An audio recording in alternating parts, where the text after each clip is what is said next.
My name is Jennifer. I am 32 years old, and I work for a company. I have been married to my husband, Charles, and 3 years has passed already.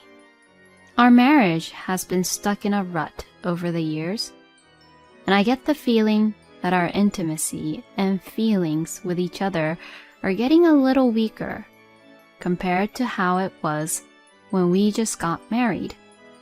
But I would like to believe that we still love each other in one way or another. We do occasionally fight, but we celebrate each other's birthdays and the wedding anniversaries every year, and we are able to live together without any major issues. So perhaps we are gradually becoming more like a family than just a lovey-dovey married couple. For me, I didn't have that much problem with the relationship I had with my husband. But I had some issues with my relationship that I had with my mother-in-law, Laura. Laura was what you'd call a typical bullying the wife type of mother-in-law, and so she would pick on me and bully me, and I was the victim to her trap. Oh gosh, the meals that you cook, Jennifer, is not very tasty. I mean, it's really tasteless, and it's not that even good. I'm sorry. I'm trying to be more conscious about being healthy and making healthy meals, which is why I'm trying to cut back on salt as much as possible. Well, the other day, Charles told me that you don't make any fried meals that often. Is that right? When Charles stayed over at my house the other day, I made him fried foods and he was so happy. You know, Charles was saying that there was no fried food or any meals with fried food at all back at his house while he was eating what I cooked for him. You have to make what your husband wants, okay? Are you sure you're not just being really immature and saying things like how you're afraid of the oil when you fry the food? No, that's not what I mean at all. Well, I will try to make them from now on.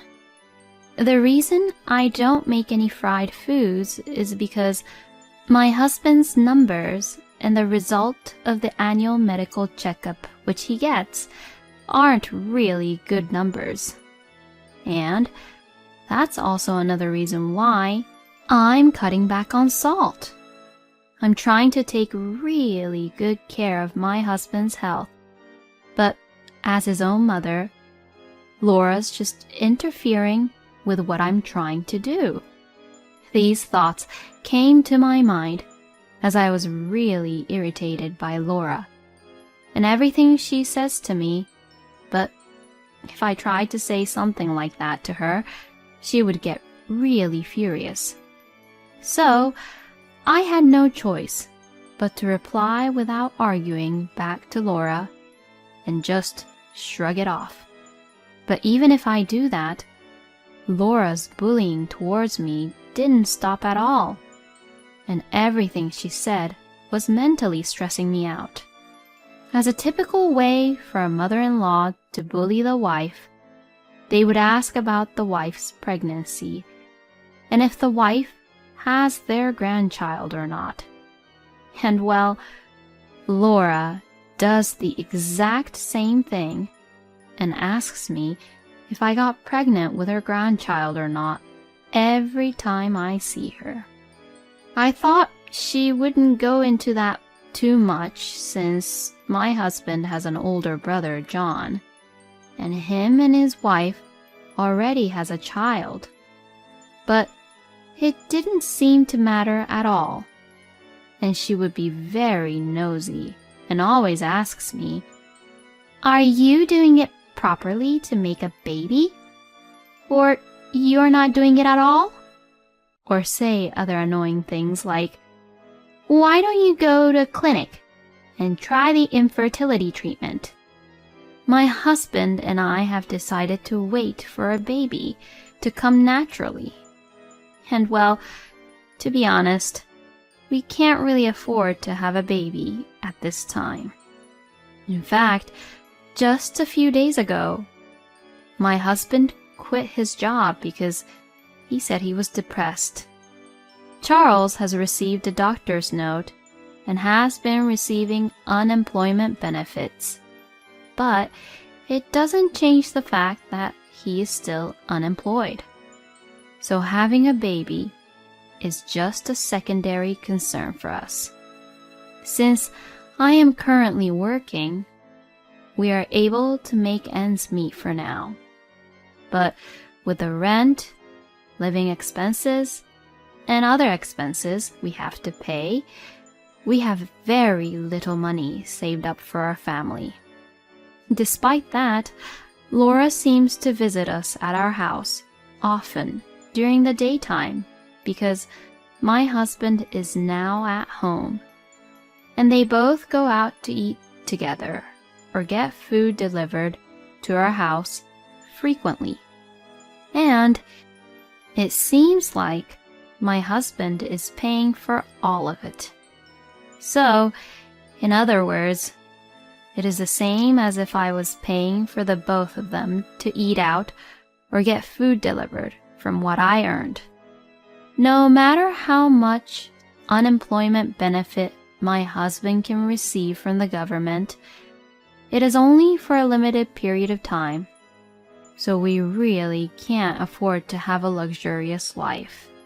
But neither my husband nor Laura understands this situation at all. A year passed in the blink of an eye, and my husband's unemployment benefits came to an end. During that time, my husband did not even try to look at postings for a new job or even try to do anything at all. Well, I can't really say it to Charles too strongly about this because he is depressed. So, I would say it really indirectly and nicely to my husband. Why don't you look for a job? But to this, he would say, I'm not ready yet. But my husband is really energetic. I mean, he eats a lot and does no house chores or try to help around the house, and plays video games all the time. And Laura would spoil my husband, telling him that he should rest until he's satisfied every time she sees him. The other day, Laura would just even blame me about Charles's situation by saying, It's your fault that my son hasn't recovered yet. From my point of view, my husband is taking too much time off, and I really don't deserve to be blamed for that. Then, something happened that further escalated for the worse in our marriage. It all started when my father-in-law, Jack, became ill and passed away. Until then, Laura had been living together with Jack, but with his passing, she was left all alone. So now, she came up with the idea of living together with either our family or John's family. John and I had a bad feeling that Laura would come up with this idea when we were at Jack's funeral. At the funeral, Laura was very quiet, which was very unusual of her. John and his wife had often been criticized by Laura as well, and they were concerned about how quiet she was at the funeral. So, this time, Laura's stupid proposal popped up, and I don't know what my idiot husband thought, but he decided that Laura would come live with us without even discussing to me about it. This is the conversation I had between my husband a few days after Jack's funeral. My mother will come over soon. She said she'll bring out a lot of stuff with her, so she told me to tell you to have a room ready for her to sleep in. Oh, is that so? Is she staying the night? How long is she going to stay at our place for? Huh? What the heck are you saying? My mother's going to stay with us forever. She's going to live with us from now on. Okay, please sign this. With that, I brought out the divorce papers I had kept in a drawer to my husband. He was lying on the sofa, but jumped up when he saw that what I had brought out was the divorce papers. Excuse me? Divorce? Why? Well, isn't it obvious? Do you have any idea how much Laura has been bullying and harassing me these years? I wanted nothing more to do with Laura, and now she wants to live with us? I really can't believe this is happening. And I'm sick and tired of you deciding such an important thing all on your own without even telling me about it beforehand. Why can't we discuss these important issues as a married couple? That's because, in the end, it'll all be decided with my decision anyways. What the? Are you saying that you won't listen to what I have to say and what my opinions are at all? Once I heard my husband's true feelings, which completely gave me a shock. My affectionate feelings and love for him was completely gone all at once. I really can't do this anymore.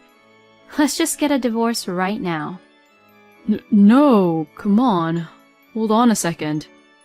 Divorce is not the right answer. It means that for you, I'm just there so that I can just obey what you say, right? You're going to just make me do all the house chores and earn money with my job, and then now you'll make me take care of your own mother. That's not what I meant. I knew there was no point in talking to Charles about it anymore, since it looked like he's already made up his mind. So I went to my room and began to pack my things. And while I began to pack, I realized that the amount of the things I had was quite smaller than I thought.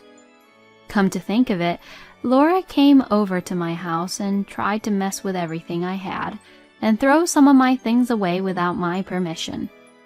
I seriously hated that. So that's why I sent all my important stuff to my parents' house before. And because of that, I realized that I had spent most of my life as a minimalist at this house. Therefore, even if I was leaving this house, I really didn't even need the movers to move my things, as I can move them all on my own. I could just pack my clothes in my duffel bag, and I would only need one cardboard box for cooking utensils and other things. I put the pans and pots and the utensils in the empty cardboard box. And my husband was looking at me with a panicked look on his face. Are you really going to leave? Well, yes, of course. Please think it over. I was just deeply shocked by my husband's refusal to apologize for what he had done after all this time.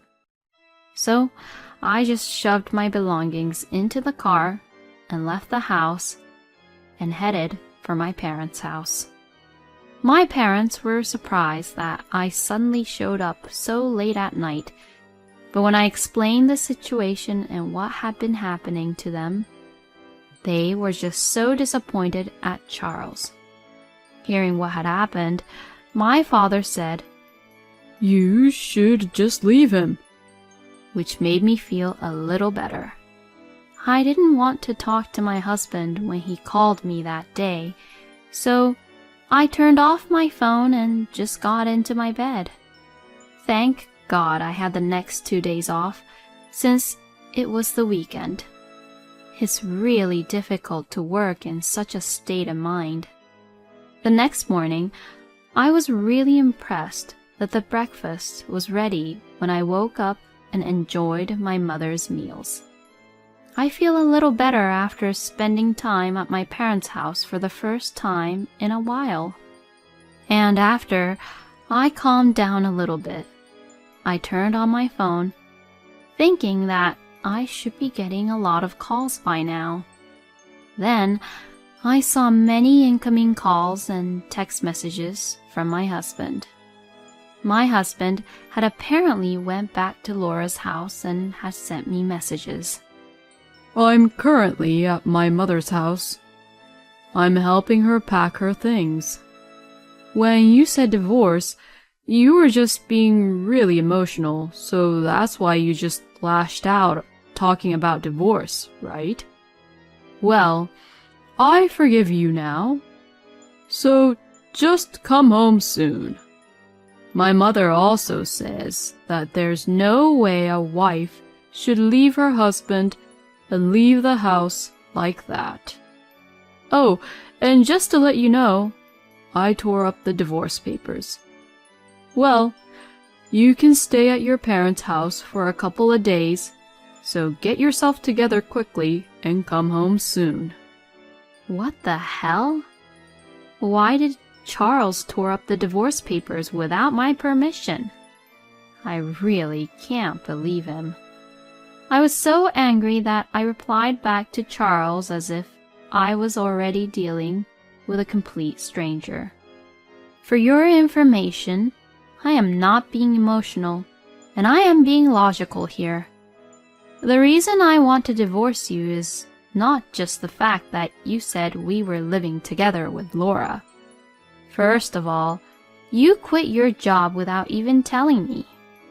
And after that, you did not look for any jobs at all, and just stayed at home, relaxing around. And you did no house chores or even tried to help around the house at all. I can already hear your excuse saying that it was because you were depressed, but I know that it's not true, you know. The other day, I happened to meet a colleague of yours. You remember Bill, who was at our wedding, right? Well, he said that the reason you quit was because you had an argument with your boss. Plus, Bill said that you made a mistake and it was your fault. But you went against your boss, who was angry with you for the mistake you made on your own, huh?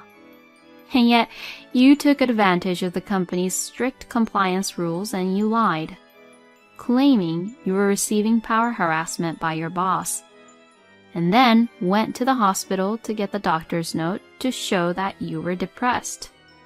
What a low-life scumbag you are. Who would want to stay married to such a person like you? I will send you the divorce papers later on, so please make sure you check it and sign them this time. If you don't sign the papers, I will lawyer up and sue you so we can fight in court. It's so refreshing to say all the things I wanted to say to my husband finally. After sending this message, my husband stopped responding to me at all. Then, the day after I sent the divorce papers, I received a message from Charles saying that he had signed the papers and submitted them. It seems that he was quite scared of my text messages. I replied, "Please don't ever contact me again," and blocked Charles's number. As for my ex-husband after that, John told me all about the details. He said that my ex-husband was evicted from his house because he couldn't pay the rent after I left.